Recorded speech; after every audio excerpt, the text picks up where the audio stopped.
Jóvenes estudiantes, muy buenas tardes y bienvenidos al curso de Historia Universal. Quien les saluda, el docente Ronaldo Cotera. Muy bien, el tema que vamos a trabajar el día de hoy es un tema bastante interesante y es justamente lo que se conoce como el enciclopedismo. ¿Qué es el enciclopedismo? Debemos conceptualizar y entender bien, y para ello es esta clase. Muy bien, vamos a preguntar o iniciar preguntándonos: ¿qué es el enciclopedismo? Debemos tener en cuenta que el enciclopedismo es un movimiento intelectual en la filosofía occidental, donde sus ideas y principios filosóficos son básicamente promulgados por pensadores conocidos como enciclopedias, ¿no? Ahora, la enciclopedia como tal es un libro que va a ser escrito y va a ser editada en la mitad del siglo XVIII, ¿no? Con atribuciones de muchos escritores famosos. Entre ellos vamos a encontrar, por ejemplo, a los más famosos como Denis Diderot, ¿no? A Jean Le Rond de Albert, ¿no? Entonces, esos son pues algunos de los grandes o principales que van a ejecutar justamente este movimiento. Ahora, la aparición de la enciclopedia se toma pues de la enciclopedia un diccionario racional de arte, ciencia y comercio que va a ser publicado en 1751 y 1772.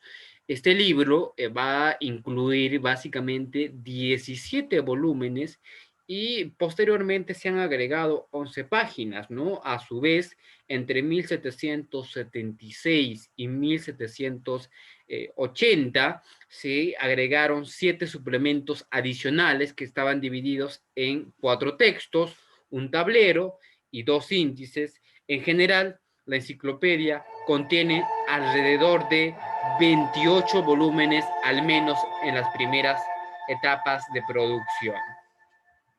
Sin embargo, antes de este proyecto ilustrado, hubo algunas iniciativas previas, ¿no? En lo que a Francia se refiere, gracias al apoyo de figuras aristocráticas, vamos a ver que Francia es el lugar más exitoso para la iniciativa de la enciclopedia, como Madame Pompadour, ¿no? Quien va a mantener pues un equilibrio con los promotores del gobierno y el clero. Entonces, de esa forma, nosotros podemos señalar que Madame Pompadour es pues un personaje, una señora que va a hacer justamente mantener un equilibrio, ¿no? Va a ser una promotora, es decir, va a impulsar la tranquilidad, porque recordemos que el gobierno monárquico y también la iglesia estaban pues en contra de la recopilación de esta información, y básicamente pues Madame Pompadour va a ser la intermediaria donde va a sustancialmente va a ser pues la que mediadora, la que va a poner el paño húmedo, por así decirlo, ¿no? Para que la iglesia no pueda censurar o el gobierno monárquico no pueda censurar, y a su vez que el enciclopedismo tampoco fuera pues demasiado crítico a su vez, ¿no? Entonces, de alguna u otra forma, el papel que va a tomar este personaje es muy importante. Debemos tener en cuenta algunas características. Entre ellas, por ejemplo, debemos tener en cuenta que la principal razón de la oposición es la naturaleza revolucionaria del pensamiento ilustrado. De esta forma, la enciclopedia se encuentra en el marco de las ilustraciones, y su concepto choca directamente con la religión de la época y la monarquía francesa. Ahora, ¿cuál es el fin? El fin principal de la enciclopedia es recopilar y difundir el conocimiento. ¿Para qué necesitan recopilar y difundir el conocimiento? Para poder combatir la ignorancia, ya que el objetivo principal que se tenía es básicamente destruir los cimientos de la tiranía impuesta a través de las creencias institucionalizadas y a través del despotismo. En ese sentido, se va a cuestionar justamente el principio de la autoridad. Ahora, con la ayuda de la enciclopedia, más tarde se llevaron a cabo proezas de conocimiento de escala similar en muchos idiomas y países. También se va a redoblar sus esfuerzos para actualizar las entradas del índice y hacer que la enciclopedia atraiga a más personas. Para ello se necesitan pues más expertos. En el tiempo pues más reciente, la tecnología ahora, hoy por ejemplo, es responsable de actualizar el espíritu y la sustancia de la enciclopedia. Ojo, no hay que confundir enciclopedia con enciclopedismo. Enciclopedismo es una corriente y enciclopedia es como el objeto a través del cual se va a utilizar este mecanismo. Debemos tener en cuenta cuáles son los antecedentes del enciclopedismo.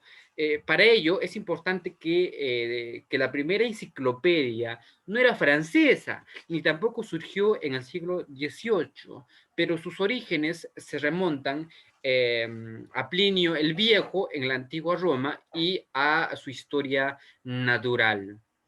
También se va a dar en la Edad Media, se hicieron pues algunos esfuerzos similares entre árabes y bizantinos, ¿no? En la dinastía Song, por ejemplo, entre los años 960 y 1279, incluso los chinos hicieron esto, ¿no?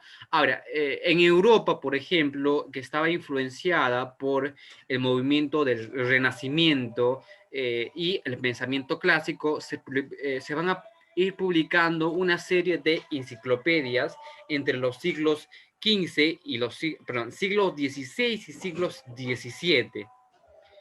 Sin embargo, ninguno de estos pioneros fue influenciado por la enciclopedia, que salió a la luz en 1728 y que fue realizada por el inglés Ephraim Chambers entre 1680 y 1740.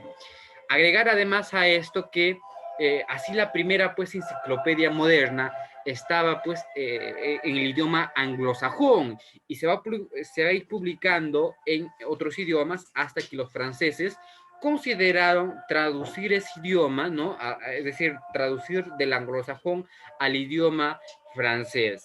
Sin embargo, fue Diderot quien decidió seguir desarrollándose haciendo del proyecto pues una verdadera recopilación de todo conocimiento existente en ese momento, un contenido sumamente original. Entonces, ese es el contexto histórico que podemos enmarcar lo que viene a ser justamente el enciclopedismo. ¿Cuál es el marco ideológico del enciclopedismo? Debemos tener en cuenta, como ya se ha mencionado anteriormente, la enciclopedia está estrechamente relacionada con la era de la ilustración y por lo tanto con las ilustraciones. Es completamente válido además para la enciclopedia francesa y la enciclopedia inglesa, las cuales siguen los pasos de Chambers, ¿no? Ahora, a cambio, la enciclopedia se va a nutrir pues ideológicamente de la filosofía de los países de habla francesa, lo que va a permitir justamente a Grecia y Roma volver a comprender el mundo en su glorioso periodo político.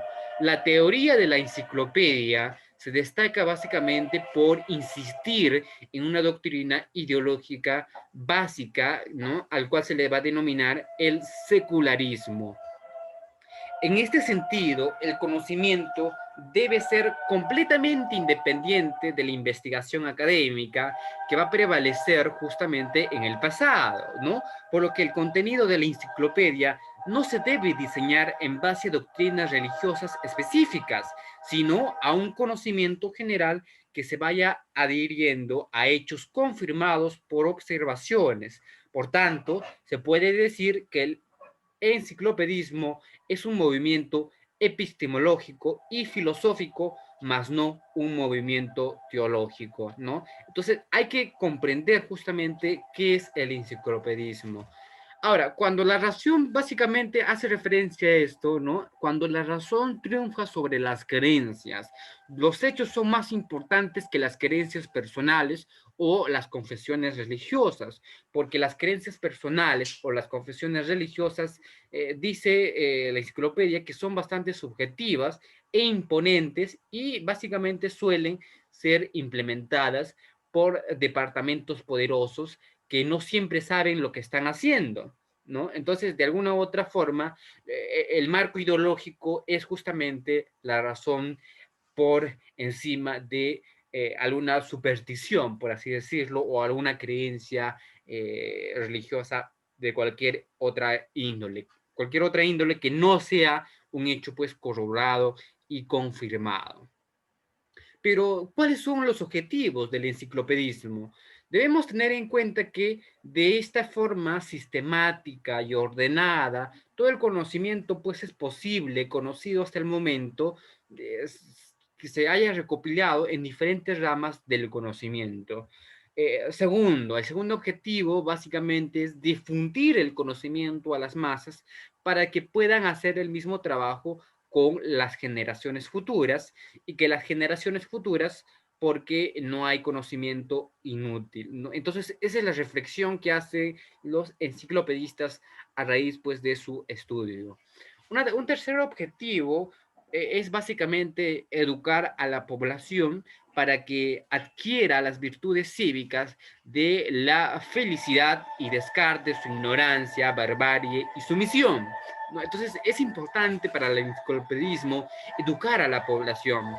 Un cuarto objetivo es romper las barreras de la censura política y religiosa y de esa forma evitar que ciertos conocimientos se hagan famosos por ser revolucionarios, subversivos, criminales o contrarios a los intereses de la monarquía autocrática y de la iglesia también, por supuesto, ¿no?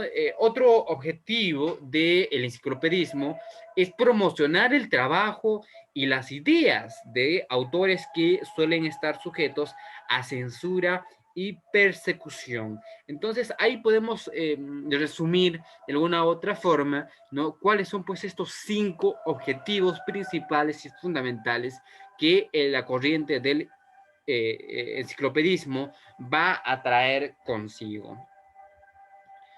Algunos datos de la enciclopedia para que nosotros no lo olvidemos. 3 datos sumamente esenciales: el uso de la razón y no de la fe, la presencia de una ideología laica, el espíritu revolucionario. Ahora, cuando nosotros señalamos que el uso de la razón y no de la fe, es que básicamente debe basarse en los principios de la ilustración, debido a que la enciclopedia es una corriente racionalista, por la que las entradas en la enciclopedia explican la naturaleza ignorando los significados teológicos o religiosos comúnmente utilizados en los círculos académicos medievales.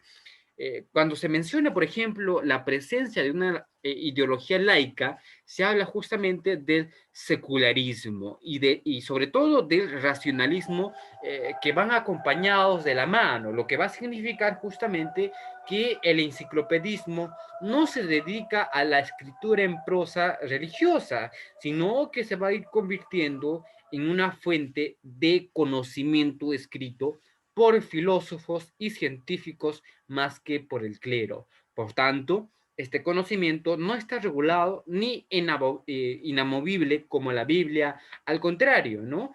Va a ayudar a combatir los últimos descubrimientos y actualizaciones científicos y tecnológicos. Se habla también de la enciclopedia como un espíritu revolucionario. ¿Por qué? Porque la enciclopedia trae la noción de desagrado por los monarcas y sacerdotes, porque es un desafío al sistema existente y se cae justamente en manos de las masas que pueda pues verse amenazado. La razón de esto es que las enciclopedias son pensadores dedicados a la causa de la ilustración, que promueven derechos y utilizan argumentos que en su momento se consideraban increíbles, ¿no? Entonces, jóvenes estudiantes, Hasta aquí la clase del día de hoy, ¿no? Espero que les haya gustado. Antes de despedirme, bueno, me gustaría mencionar algunos autores de la enciclopedia. Tenemos, por ejemplo, la enciclopedia tiene aproximadamente 150 autores, ¿no? Enciclopedia es un trabajo extenso y multidisciplinar. Entre estos escritores vamos a encontrar, por ejemplo, a Diderot y D'Alembert son también pues sus editores, ¿no? Entonces, otros que participaron en este evento fueron Rousseau, Montesquieu y Voltaire, y cabe señalar que la gente de la enciclopedia tiene opiniones diferentes sobre la descripción detallada de este enorme proyecto, pero no tienen intenciones sensatas. Hasta ahora, la enciclopedia francesa, que conoce pues más entradas de texto en enciclopedia, es Louis Jaucourt, ¿no? Es que va a sentar justamente las bases para la enciclopedia. Muchos autores de la enciclopedia no tienen interés en cambiar la delicada situación que atraviesa Francia. Sin embargo, enciclopedia va a lograr este objetivo porque fue una base ideológica importante para la Revolución Francesa. Con todo, la enciclopedia pues es el pináculo de la ilustración y su practicidad puede pues compararse con la Wikipedia actual, cuya filosofía es el conocimiento, es libertad. Hasta aquí entonces, ahora sí, me despido hasta la siguiente semana.